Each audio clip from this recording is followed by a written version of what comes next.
Hello everyone, welcome to Dinesh Science Solution, that is DS2.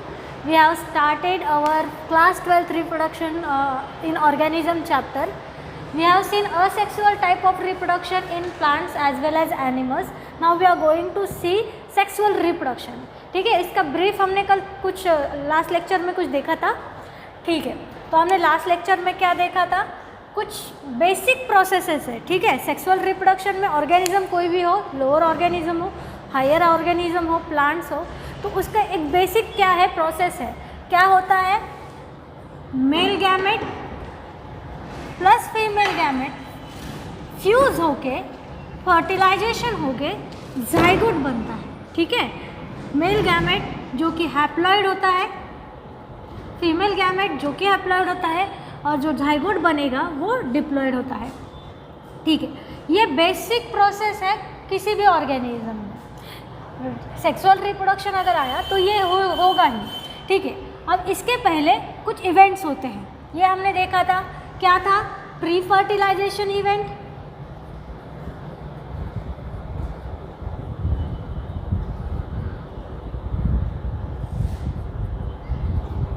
मतलब ये gamete production के जो इवेंट्स होते हैं वो होते हैं प्री फर्टिलाइजेशन इवेंट. उसे हम गैमेटोजेनेसिस भी बोलेंगे. ये हमें आगे देखना है. हम एक बेसिक देखते हैं क्या होता है इसमें. ओके, इस प्रोसेस को बोलेंगे हम फर्टिलाइजेशन.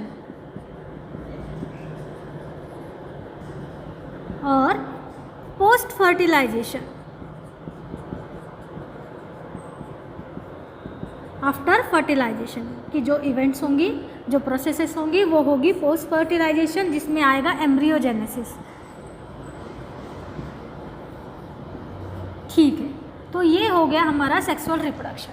कुछ भी हो, क्या होगा, दो गैमेट फ्यूज होंगे, male gamete female gamete, zygote तैयार होगा, बाद में एम्ब्रियो तैयार होगा और न्यू ऑर्गेनिज्म तैयार होने की प्रोसेस स्टार्ट होगी. ये यहाँ तक हमने देखा था.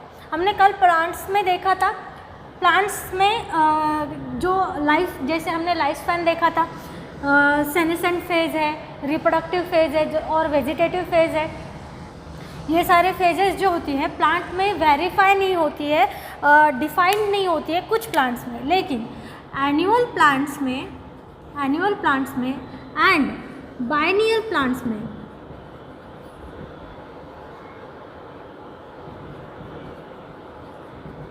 क्या होता है, flowering period, reproductive period that is vegetative period और सेनेसेंट पीरियड जो होता है वो क्या होता है, फिक्स होता है. हम यहाँ पे उनका जो लाइफ स्पैन है, लाइफ फेजेस है, वो क्या कर सकते हैं, क्लियर कट बता सकते हैं. एनुअल प्लांट्स में क्या होगा, एक मतलब ग्रोथ पीरियड होगा, वेजिटेटिव पीरियड. ठीक है, वेजिटेटिव पीरियड होगा, उसके बाद में रिप्रोडक्टिव फेज आएगी, बाद में होगा सेनेसेंट, जो कि हम एनिमल्स में कहेंगे एजिंग. ये सारे फेजेस जो है एनुअल प्लांट्स में, जो कि एनुअल प्लांट में जो कि ईयरली प्लांट्स होते हैं, जो फ्लावर करते हैं पर ईयर. ठीक है, वो प्लांट्स में हम, और बाइनियल प्लांट्स मतलब जो फ्लावरिंग करेंगे पर 2 ईयर्स. ठीक है, बाइनियल मतलब 2, after every 2 years they will flower. ठीक है, तो उनका रिप्रोडक्टिव पीरियड भी हमें पता है कि कब होगा, आफ्टर 2 ईयर्स. तो ये फेजेस हम इन प्लांट्स में देखते हैं. लेकिन जो पेरेनियल प्लांट्स होते हैं, जिसे हम 12माही प्लांट कहेंगे, जो हर साल एक पर्टिकुलर फेज के बाद पर्टिकुलर सीजन में क्या करेंगे, फ्लावरिंग करेंगे, फ्रूट प्रोड्यूस करेंगे.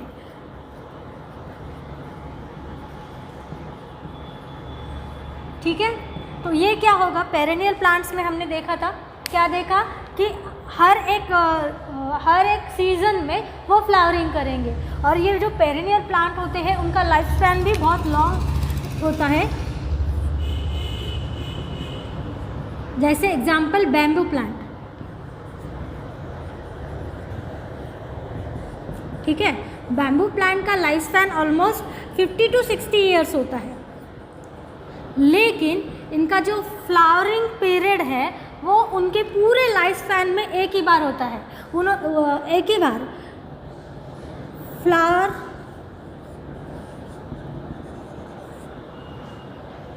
इन once in their life span.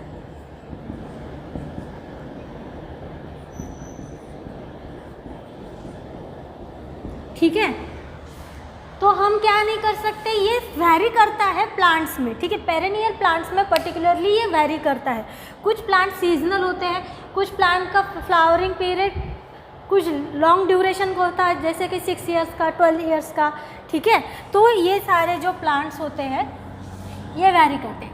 About animals, ठीक है, अब देखते हैं एनिमल्स में सेक्सुअल रिप्रोडक्शन क्या होता है। अब कुछ बर्ड्स आपको पता है कि क्या होते हैं, एग लेइंग बर्ड्स होते हैं, एग लेइंग बर्ड्स। ठीक है, तो ये जो एग लेइंग बर्ड है, क्या ये throughout their reproductive phase throughout year reproduce करते हैं, या फिर एग ले करते हैं, या फिर वो सीजनल होते हैं। ठीक है, तो इसका आंसर ये होगा कि जो नेचर में उनकी खुद के हैबिटेट में बर्ड्स रह रहे हैं, जो नेचुरल बर्ड्स हैं, तो वो उनका जो एग लेइंग पीरियड होता है वो सीजनल होता है। ठीक है, एग लेइंग पीरियड कैसा होगा, सीजनल होगा। इन देयर नेचर, कहाँ कब होगा ये, इन देयर नेचुरल हैबिटेट।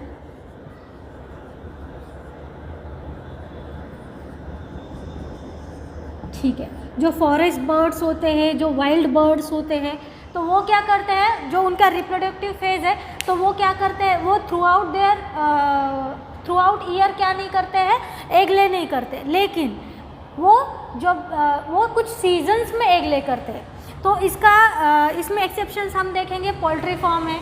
ठीक है, कुछ बर्ड्स हम क्या करते हैं, रेयर करते हैं कमर्शियल यूज़ के लिए, पोल्ट्री फार्म है, जहाँ पे क्या होता है, जो मुर्गियाँ होती है, मुर्गियाँ होती है, वो थ्रू आउट द ईयर क्या करती है, एग ले करती है।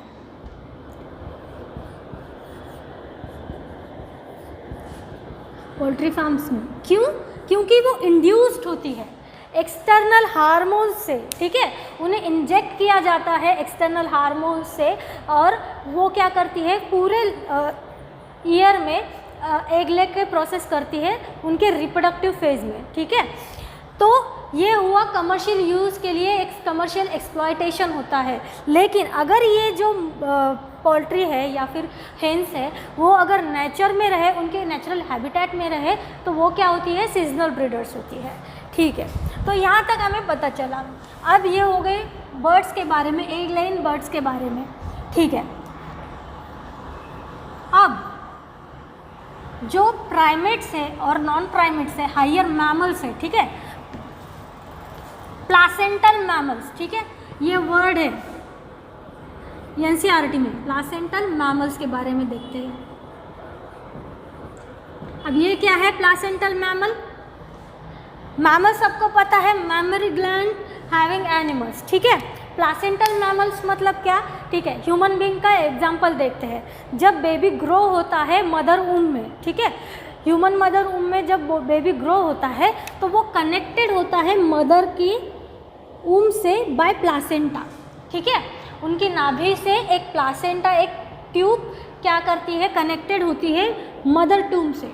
ठीक है, मदर वूम से, सॉरी, तो उसे कहते हैं प्लासेंटा। मतलब जो न्यूट्रिएंट है, फूड है, ब्लड है, वो सर्कुलेट कहाँ से होता है? प्लासेंटा से बेबी को, फ्रॉम मदर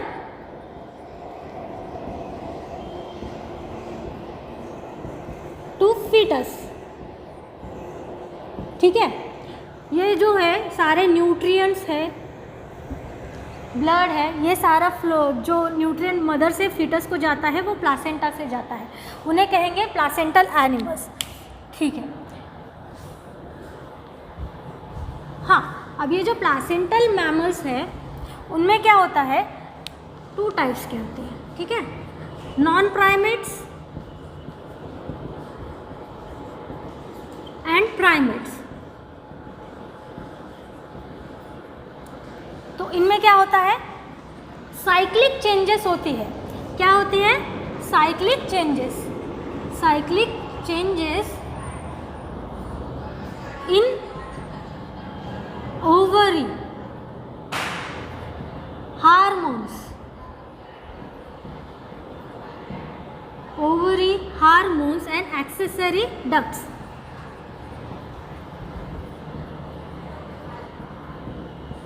accessory ducts मतलब blood vessels, ठीक है। अब ये साइक्लिक चेंजेस होती है देयर रिप्रोडक्टिव फेज में, ठीक है। जब उनका रिप्रोडक्टिव फेज होता है मैमल्स में, इन फीमेल मैमल्स, वो क्या होते हैं? साइक्लिक चेंजेस होते हैं ओवरीज में, हार्मोन्स में, जो रेगुलेट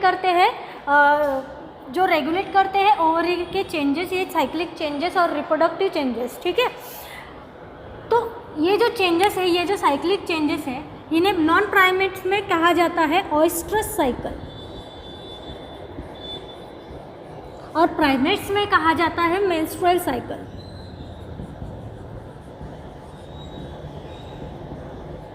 ठीक है। अब नॉन प्राइमेट्स और प्राइमेट्स क्या है ये पहले देखते हैं, बाद में ये साइकिल्स क्या है वो देखते हैं, ठीक है। नॉन प्राइमेट्स क्या होते हैं? Like our dog, cat, cow, buffalo, all these animals, ठीक है, जो कि मैमल्स हैं। प्राइमेट्स क्या होते हैं? मंकी, एप्स, ह्यूमंस, जो हमारे एंसेस्टर्स हैं, जो ह्यूमन बींग से पहले जो एंसेस्टर्स थे, इवोल्यूशनरी एंसेस्टर्स, तो उन्हें कहते हैं प्राइमेट्स। तो हमें पता है कि हम इवॉल्व कहाँ से हुए हैं? पहले मंकी से, एप से ह्यूमन बने हैं, ठीक है। तो ये हो गए हमारे प्राइमेट्स, जो हमारे जैसे फिजिक्स के एनिमल्स हैं, ठीक है। तो उनमें क्या होती है? मेंस्ट्रुअल साइकिल होती है, और जो नॉन प्राइमेट्स हैं उनमें होती है ओएस्ट्रस साइकिल। ये साइकिल क्या है? Changes, cyclical changes in ovary, in their hormone and blood vessels, ठीक है। साइक्लिकल चेंजेस होती है throughout their reproductive phases. किन में होती है? प्लासेंटल मैमल्स के फीमेल्स में, ठीक है। ये हमें रिप्रोडक्शन में देखने को मिलेगा ही, जो रिप्रोडक्शन इन ह्यूमन बींग्स का चैप्टर है उसमें हम देखेंगे, ठीक है।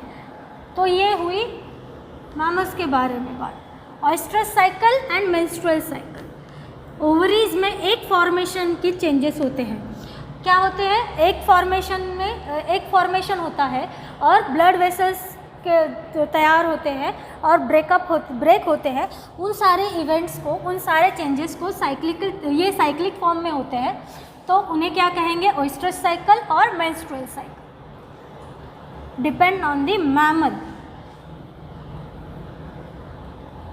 ओके, हाँ, अब इसके बाद में हमें देखना है इवेंट्स, ठीक है।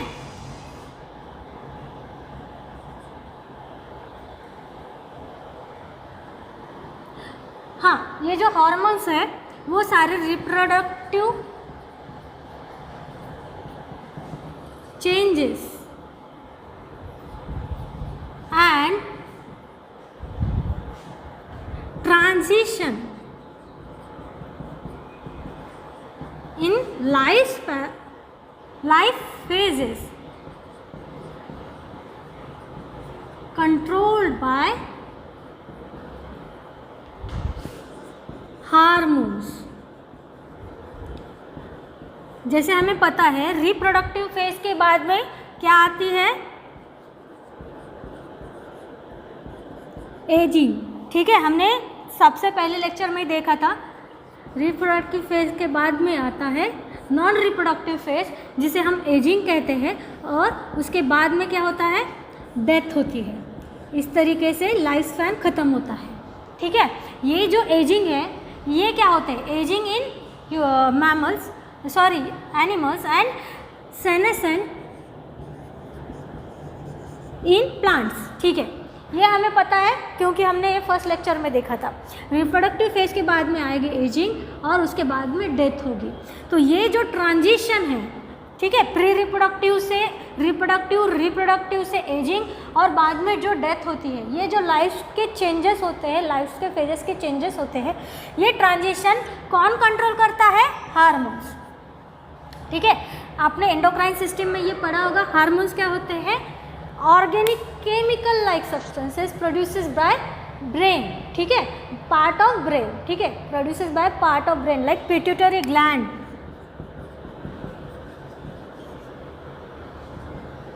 ये कॉमन लैंग्वेज में, ठीक है, जो ग्लैंड्स होती है, एंडोक्राइन ग्लैंड्स होती है, पर्टिकुलरली जो एंडोक्राइन ग्लैंड्स होती है बॉडी में ऑर्गेनिज्म के, वो क्या प्रोड्यूस करते हैं? हार्मोन्स करते हैं, जो हमारी बॉडी के ये जो इम्पोर्टेंट इवेंट्स होती है, फेजेस होती है, वो कंट्रोल करती है। ये सबको पता है, ठीक है। हाँ, सारे तो ये जो रिप्रोडक्टिव हार्मोन्स हैं वो स्पेसिफिकली कहाँ से प्रोड्यूस होते हैं? पिट्यूटरी ग्लैंड से, ठीक है। हाँ, तो एजिंग में क्या होता है? एजिंग में होता है स्लो, सारी जो मेटाबॉलिक चीज़ें हैं, slow metabolism, rigidity of bones,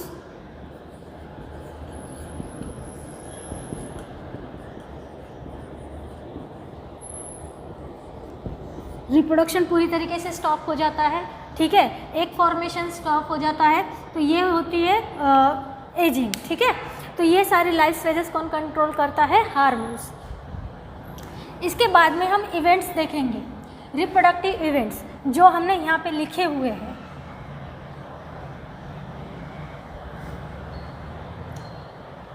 तो हर एक ऑर्गेनिज्म में वो प्लांट हो, एनिमल हो, लोअर एनिमल हो, हायर एनिमल हो, तो ये जो रिप्रोडक्टिव इवेंट्स होती है वो सिमिलर होती है, बेसिक इवेंट्स होती है, ठीक है। तो सबसे पहले हम देखेंगे प्री फर्टिलाइजेशन इवेंट।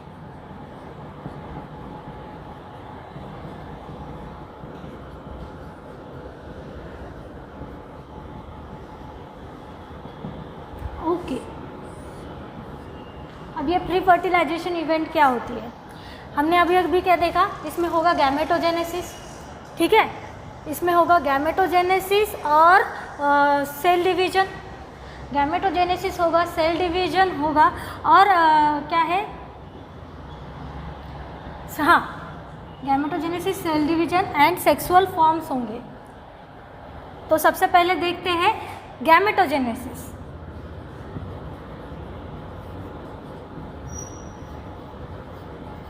अब फर्टिलाइजेशन होने के लिए या फिर सेक्सुअल रिप्रोडक्शन होने के लिए सबसे इम्पॉर्टेंट है गैमेट फॉर्मेशन, तो उसी को हम क्या कहेंगे? गैमेटोजेनेसिस।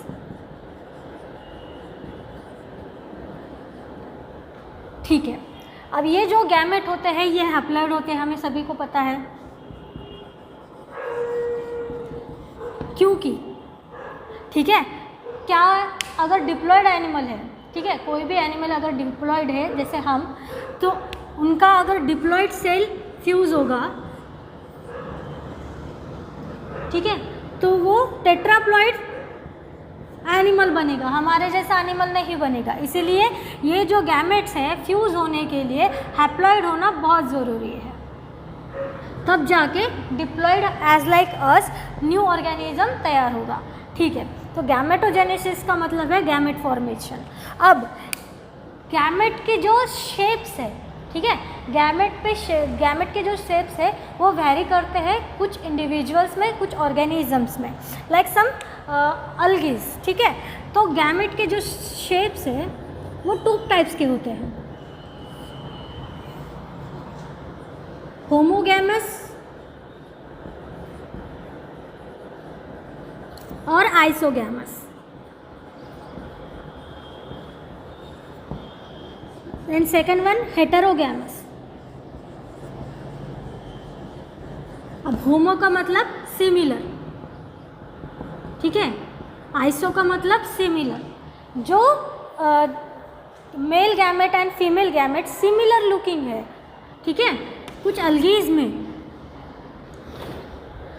जैसे कि ये एक गैमेट है, ये एक गैमेट है, आप इसे डिस्टिंग्विश नहीं कर सकते कि मेल गैमेट कौन सा है, फीमेल गैमेट कौन सा है। Both are motile because of having flagella.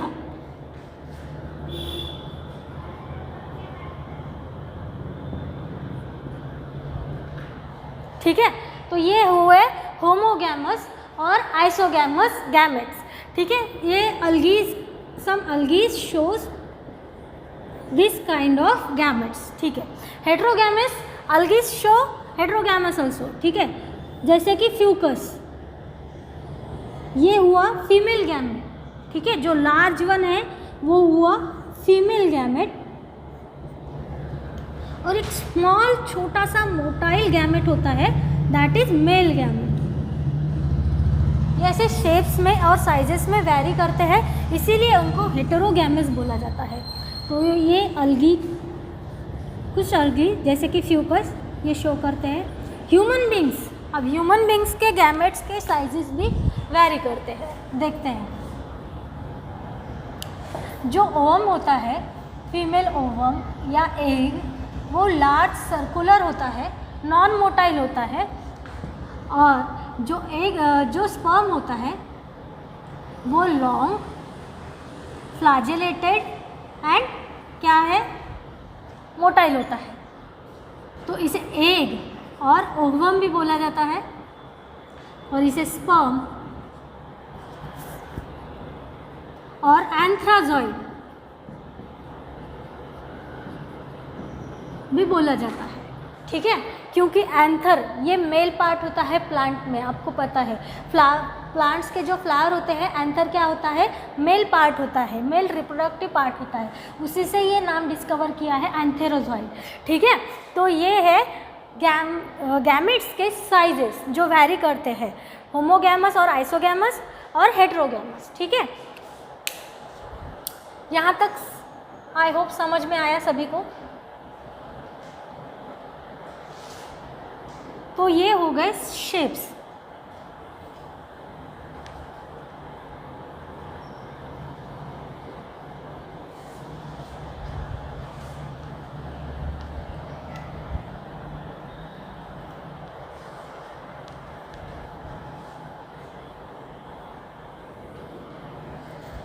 जैसे कि कल के लेक्चर में, हमने लास्ट लेक्चर में देखा था कि सेक्सुअल फॉर्म्स चेंजेस होते हैं। जैसे कि हमने देखा था कुछ एनिमल्स जो जैसे कि मोनोशियस, डायोशियस और यूनिसेक्सुअल होते हैं।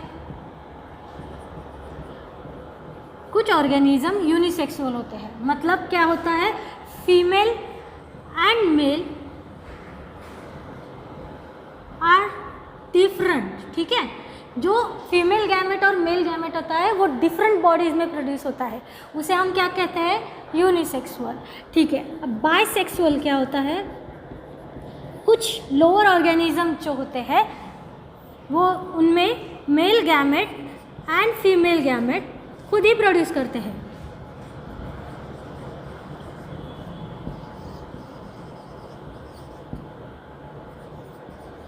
ये प्लांट्स में भी होता है, एनिमल्स में भी होता है। तो इसके एग्जाम्पल देखते हैं बाइसेक्सुअल के, लाइक अर्थवर्म, अर्थवर्म है, टेपवर्म है, कुछ कुछ स्पॉन्जेस है। ठीक है, ये सारे हुए एनिमल एग्जाम्पल जो बाइसेक्सुअल होते हैं, जिनमें male gamete and female gamete एक सिंगल बॉडी प्रोड्यूस करती है। अब इसी के सिनोनिम्स क्या है, बाइसेक्सुअल को हम क्या कहेंगे, मोनोशियस। ठीक है, बाइसेक्सुअल को हम क्या कहेंगे, मोनोशियस, क्योंकि बोथ जो गैमेट है सिंगल बॉडी में, वन बॉडी में, इसलिए मोनोशियस। ठीक है, इसीलिए monoecious, bisexual, monoecious. And in terms of animals, इसी टर्म को हम क्या कहते हैं, हर्माफ्रोडाइट।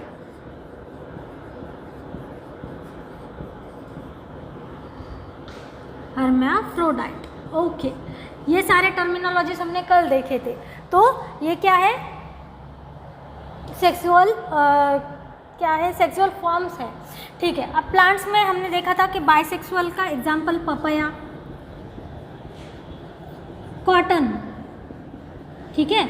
ऐसे बहुत से प्लांट्स होते हैं जिनमें क्या होता है, male and female flowers same plant पे होते हैं, या फिर सिंगल फ्लावर में ही एंथर और स्टैमेन एंड पिस्टल दोनों प्रेजेंट होते हैं, ठीक है। अब यूनिसेक्सुअल, ये हमें पता है कि फीमेल बॉडी और मेल बॉडी अलग अलग होगी, इसी को हम क्या कहेंगे, डायोशियस, ये सिनोनिमस है, और इसी को हम सेक्सुअल डायमॉर्फिज्म भी बोलेंगे।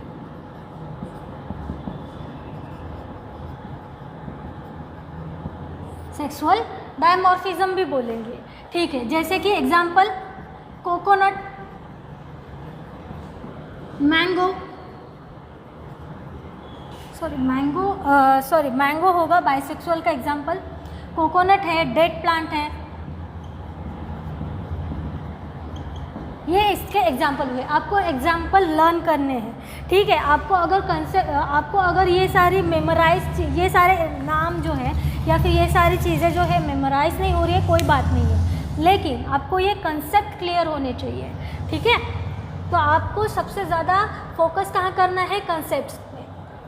तो ये सारे जो सिनोनिम्स है आपको याद करने हैं। बाइसेक्सुअल है, उसी को मोनोशियस कहेंगे, और उसी को हर्माफ्रोडाइट भी कहेंगे in case of animals. Unisexual है, उसी को डायोशियस कहेंगे, और सेक्सुअल डायमॉर्फिज्म भी कहेंगे। नाम में ही है डायमॉर्फिज्म, डाई मतलब टू, मॉर्फिज्म मॉर्फोलॉजिकल कैरेक्टर्स, मतलब एक्सटर्नल फीचर्स क्या है, टू डिफरेंट फीचर्स है, इसीलिए उसे क्या कहेंगे हम, सेक्सुअल डायमॉर्फिज्म। तो इसके एग्जाम्पल हमने देख लिए।